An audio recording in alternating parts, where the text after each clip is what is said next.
It's Shel C from Paper Rock Geo Studio, and guess what? We have a winner. We have a winner for the 1,000 subscribers giveaway. 50 people joined, and this is a list of the 50 people.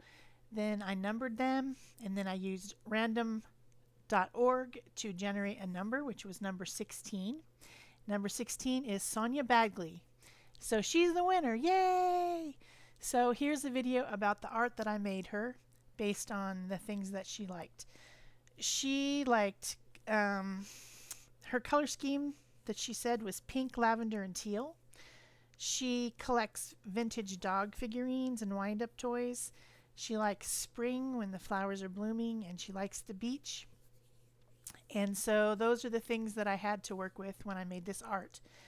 When I looked up vintage dog figurines, the first thing that I saw was these adorable spaghetti poodles. I'm just going to guess that the reason they're called spaghetti poodles is because it looks like on the furry parts that the porcelain or clay or whatever they're made out of has been extruded into little long spaghetti bits to make it look curly. That's my guess. I don't actually know. But I thought they were so cute and they were in the right colors. So I picked them to be the subject of this canvas. So I drew out 3 little poses of the spaghetti poodles, and they have the cute cat eye glasses, and they've got bow ties in some cases and rhinestones. And so I was trying to get their personalities on canvas with a pencil sketch.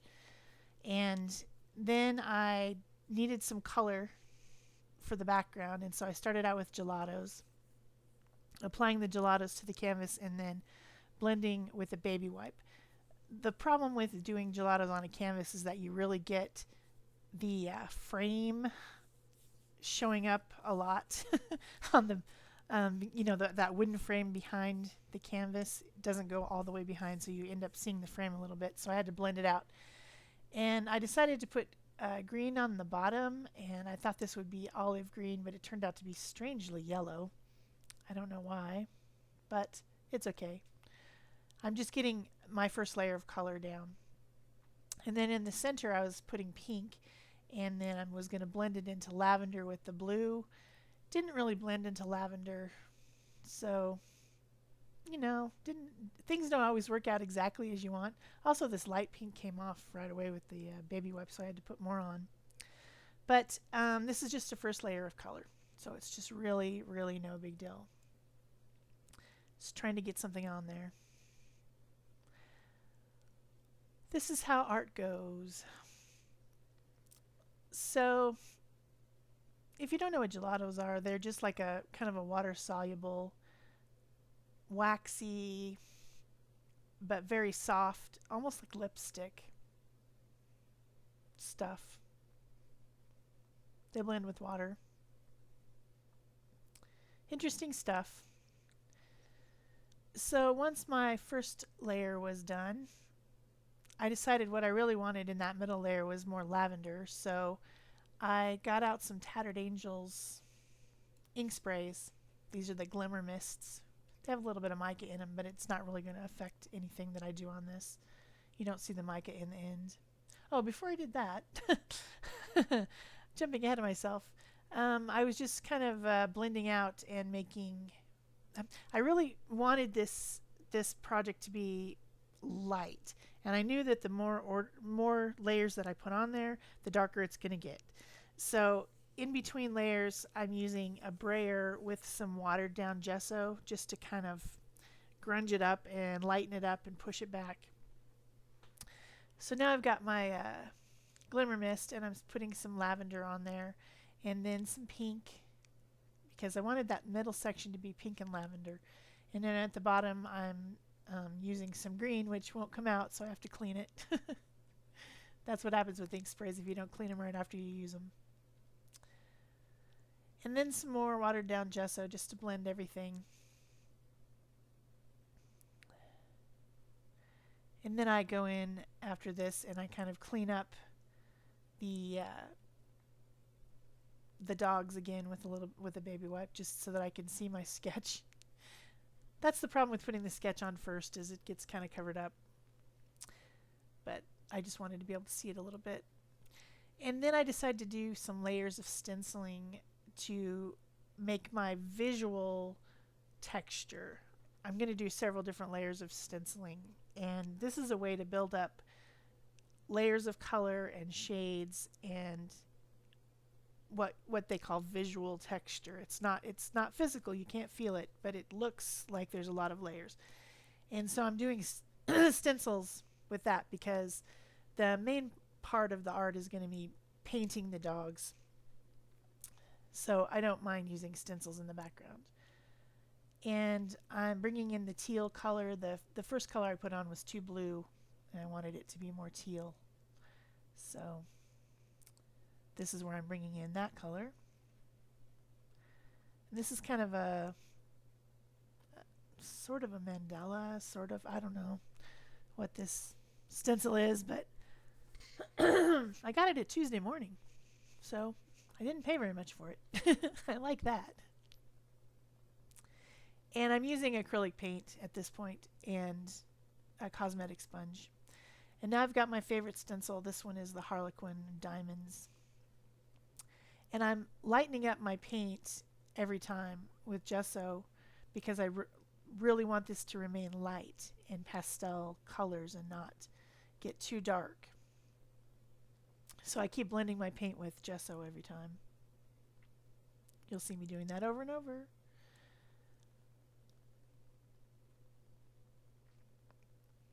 And I know green wasn't one of her colors, but I just thought it went well with the other colors. So artistic license. I can do what I want. I'm the artist.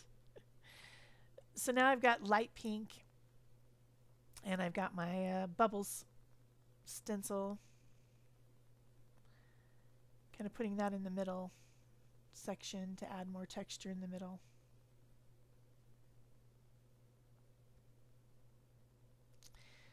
Then I went, there's a little bit of a break there because my battery ran out, but then I put a base coat of gesso on the dog figures with a brush to bring them back out again and to make sure that everything stayed really light. Acrylic paint is generally not translucent in most colors. I mean, yellow is, but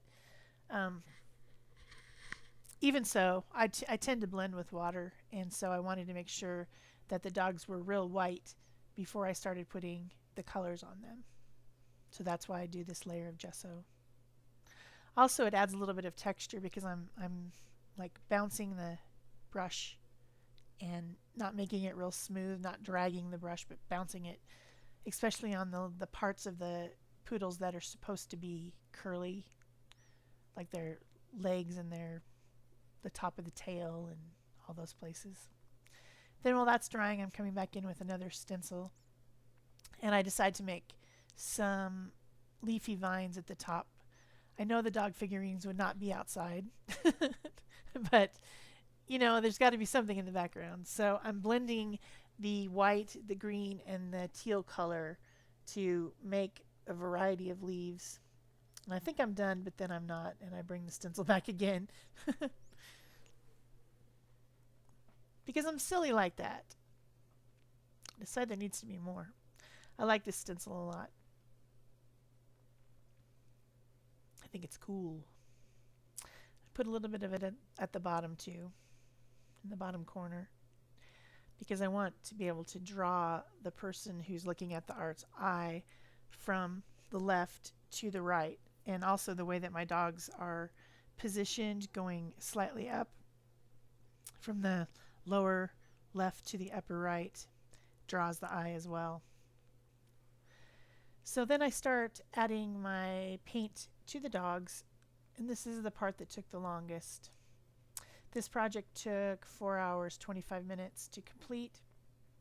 Obviously, there's trims and speeds and whatever to get it down to a manageable, you know, something that somebody would watch. I don't know where I went. Oh, there I went. This is when I decide to add a little bit of a little bit darker lavender color to the medium, the mid tone area of the canvas, because the dog is pink and she just really wasn't going to stand out from the background very well unless I darkened it up a little bit. So I took my stencil back with some lavender and added that in, excuse me. It's early in the morning and my voice isn't quite woke up yet. And that's the boo-boo where the stencil dragged through the dark paint and got onto my canvas, but no problem, I just wiped it off. So now back to some more dog painting. This is Portrait Pink, which is a lighter peachier color. It looked like in the picture that the dog was pink, but it was peachy pink, so I wanted to make sure to add in that color.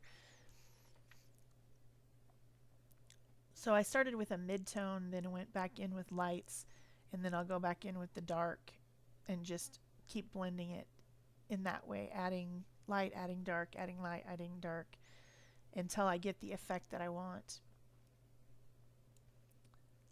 And that being on all the dogs. And I'm never really dragging the brush in a smooth stroke. I'm constantly patting the brush so that it's giving just a slight bit of physical texture. Not much, but just a little bit. But it gives that effect of it being fluffy. Because poodles are fluffy, aren't they? We had a poodle when I was a child. I think it was a poodle blend, but he was fluffy. His name was Pappy. Don't ask me why, because I don't know. So these dog figurines have these cute bow ties. Several of them had the bow ties with the polka dots, and several of them had these cat-eye glasses. I think they're adorable. Also adding a little bit of a vine to hold up those leaves in the back there, because otherwise they'd just be like floating in air. You know, I don't like that, things floating in air. So that's what I was doing there. Then I decided I needed some more layers of stenciling, so this time it's titanium white with a swirly stencil. And I'm kind of just moving around the canvas and letting some sections dry while I do something else, so that I don't have to stop and have drying time, because you know I hate that. Drying time is just evil.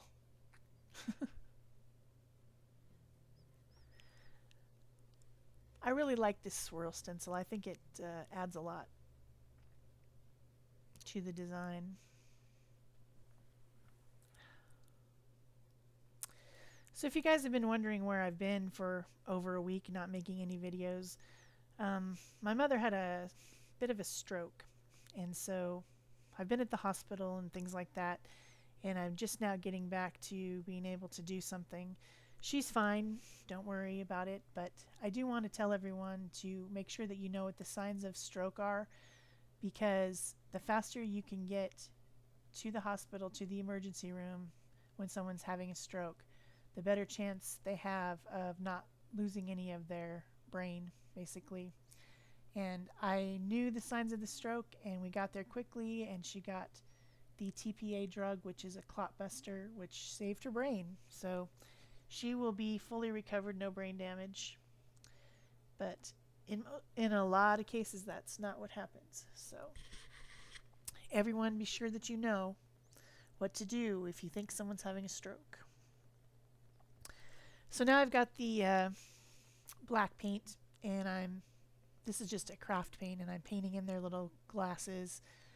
And then I took a break and forgot to turn the camera back on, but that's okay, because really this would be so long if I filmed every single section of it. But I'm doing the off-white dog now, and I've got some grayish color, putting in some shadows, and then coming back in with the Titan buff and the white to blend.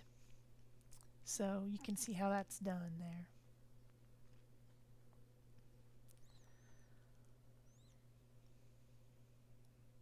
I had a lot of fun making this, and I hope Sonia likes it. She hasn't seen it yet, so I will be mailing it today,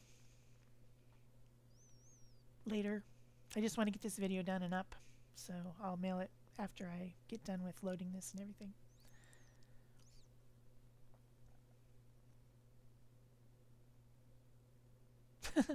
This one has a really cute face.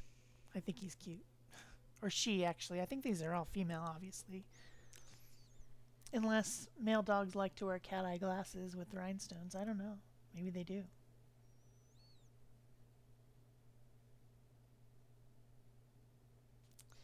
And it interests me how trends go. You know, I think these are probably from the 50s or 60s. And I don't think anybody would make something like this now. It would be, you know, I'm not even sure they really make that many figurines anymore. But it was huge then. And they're adorable. And obviously people still collect them.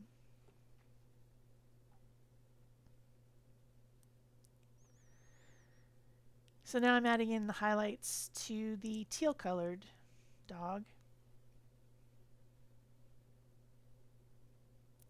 This one I thought was interesting because the body was so long. I don't really think that's at all realistic, but it looks cool in the figurine. So that was the one I picked first to draw, and then the sitting one, and then the begging one.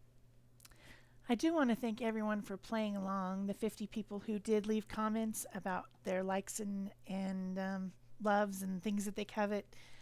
I had a great time reading all those, and I think it was a fun thing to do for everyone, I think.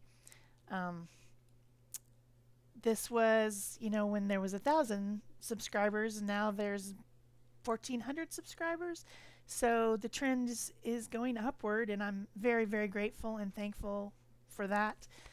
I wished I could make art for every single one of you. I think that would be a lot of fun, but I would probably be doing it for a really long time. So I'm glad that you played along, of course. I had a couple people tell me, you know, I really would like to play, but I want someone else to win. I don't want to be the one, like my best friend. She did that. So I don't know. This was fun. I hope everyone enjoyed it as much as I did. So once the doggies are pretty much painted, I'm adding a little bit more stenciling at the bottom because I wanted to bring in that teal color down to the green. And then after that, I will be setting it aside, and I've got some paper flowers from Recollections from Michaels, and I'm picking a few of those out, and I've decided that I want to put some physical texture up at the top there with some spring flowers because she said she likes spring. So I'm going to spray these with the same Tattered Angels Glimmer Mists that I used on the first layers of the canvas. So I've got a piece of spray scratch paper that I use here, and I'm just giving those a spritz. Different amounts of spritz, some real dark, some a lot lighter, some two-toned. I don't want them to be all exactly the same. And then I decide that they're still too dark. I'm really trying to stay with the pastels, and so I'm going to use some watered down gesso on top with a brush to just kind of tone them down a little bit. And I think that makes them even more gradient looking. You can see the creases that are built into the paper flowers. I assume they're hot pressed or something. I don't know. But they have texture to them, and I think that the white gesso on top makes it show up even more. I thought it turned out pretty cool. I am going to glue these onto the canvas and you won't see it, and I'm going to put buttons in the center. At the very end, the gluing process didn't get filmed. I know I'm not the only one who has all these camera problems because other people that I watch have the same problems, but things run out of batteries, you forget to turn it on, you forget to turn it off, all kinds of crazy stuff. So here I'm just laying them out to see what they'll look like. And then I am doing my finishing touches with Posca pins just to touch up the little tongues, to touch up the glasses a little bit where I've put paint over. These are my pit pins, and I decide I want just a little bit of a green shadow underneath where the dogs are sitting just to make it look more dimensional. So I'm adding that, and then I will add some gray as well to make them come out from the background a little bit more. Because ultimately I think I'm an illustrator. I like to put lines around things. I don't know. It's a battle. I want to be a painter. I think I'm an illustrator. My mother was an elementary teacher, and I used to help her with bulletin boards a lot when I was younger. And we always put a thick Sharpie line around everything. All the cutouts or all the designs were always lined around the outside with black. And so I just naturally am inclined to do that. But I'm fighting it. So these are just a little bit of extra shadows with some gray artist pit pins. I started with the blue dog, and then I thought, you know what? The other dogs need that too. So I'm just going for it.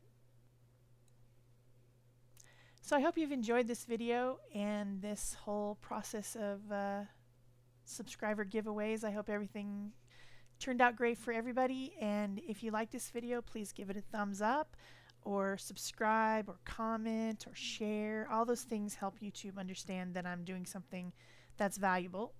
So it helps me out if you do those things.